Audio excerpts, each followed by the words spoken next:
My name is Sam, and I work the night shift at Murphy's 24-hour diner. Every evening at midnight, I step inside under the warm yellow lights, put on my apron, and take a deep breath. The bell above the door rings softly as I cross the black and white tile floor. The air smells of fresh coffee, clean tables, and a hint of syrup from the pancake station. The place is quiet at first. I switch on the old jukebox in the corner. Tonight, it plays a quiet rhythm, maybe a jazz tune or a slow ballad.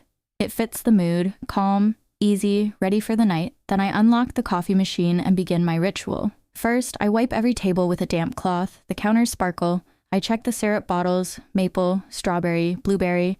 I turn on the pancake griddle. I crack eggs and pour batter. Steam rises. The griddle sizzles. I flip pancakes with a practiced flick of the spatula. They come out golden brown. Meanwhile, I add fresh beans to the coffee machine, push the button. Coffee drips, dark and strong. I bring warm cups to every table. Some customers like cream, some keep it black. The sound of the coffee pouring is comforting. This is my zone, my stage. Everything feels rhythmic. The night has begun. Around 12:30 a.m., a familiar figure enters. A young man with disheveled hair and a notebook under his arm. He orders the same thing every night, a small black coffee and a slice of cherry pie. He slides into the booth near the window. Same again, I ask. He nods. I pour coffee and set down the pie. He thanks me and opens his notebook. I watch him write, line after line, under the diner's soft lights. I learn to read his mood. Some nights he writes fast, his pen scratching the page. Other nights he sits quietly, staring out the window at the empty street, thinking. Once he told me he is working on a novel about a city that never sleeps.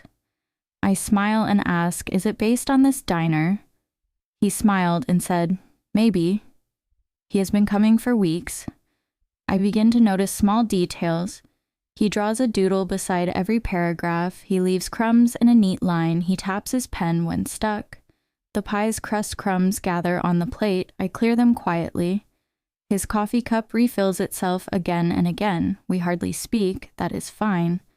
He tells me everything through his writing. At 1 a.m., the medical students arrive. 4 of them in hoodies and backpacks. They sit at table 8. They order extra strong coffee, breakfast burritos, and pancakes. They laugh and groan at the same time. They have exams tomorrow. Another round? I ask, eyeing the tall coffee pot. Please, they say, we're on the home stretch. They pass around flashcards, recite definitions of illnesses, take turns quizzing each other. Their eyes are tired but excited. I bring them more water, more coffee. I offer free refills. They say thank you between terms. They talk about heart valves, pathogens, long shifts, and tired feet. I learn their names, Maria, Lee, Kofi, and Sarah. They joke that when they finish med school, they will come back here and work a night shift like me. I smile and say, I'll pour your coffee anytime. Near 2 a.m., a suited man appears. He always sits in booth 7 in the back corner. He orders a club sandwich, side salad, and a decaf latte. He barely looks at me. He opens his laptop and works on in silence. The glow of the screen lights his face. No one knows who he is or what he does. He doesn't talk to the other customers. Once I asked, huge meeting tomorrow. He paused, looked at me and said, something like that. Then he went back to typing. Every night he arrives. Every night the same order. I serve him quietly and respect his space. He is the silent fixture of booth 7. I clear his dishes carefully. He leaves at around 4 a.m. Once, he left a business card, no name, just a city. I still keep it in the tip jar. At 3 a.m., just as the medical students drift away and the businessman concentrates, the door opens again. An elderly man appears. He wears a vintage baseball cap and carries a fawn green jacket. He shuffles to the counter and says, 1 cup of tea, please, and maybe a little chat? I love this part of the night. I serve him a pot of chamomile tea and 2 biscuits. He sits at the counter, taps his spoon gently against the cup, and begins to talk. He tells me stories from his youth, how he met his wife, how he worked on trains, how he learned to paint. He shows me a sketch he drew on a napkin, a line drawing of the diner with the cook, the jukebox, and me serving coffee. The sketch is simple but beautiful. He says it captures the soul of this place. We talk for half an hour. I listen. I learn about his dreams, his regrets, his joys. He leaves before dawn, waving goodbye like he has done for years. Each night brings something new in between these familiar visits. One night, there was a proposal at table 12. A young man, nervously stirring his coffee, waited for his girlfriend. When she arrived, he got down on one knee, pulled out a small box, and asked, "Will you marry me?" She cried, "Yes!" The whole diner, staff, and customers cheered. I poured them sparkling cider. I captured the moment. He hugged her. She held the ring. Their friends laughed and cried. Another night, a heated argument over pineapple on pizza erupted when a group of late delivery drivers came in. They claimed pineapple should never be on pizza. A chef from the diner kitchen joined the debate. I took their orders, burgers, fries, cola, and listened to the argument. It's wrong. It's delicious. I just smiled and smiled. By the time they left, they agreed to disagree, shook hands, and even shared a slice. I cleaned up pizza crumbs and wrote pineapple or not on the specials board. A different night, a lost tourist came in. He had a heavy backpack.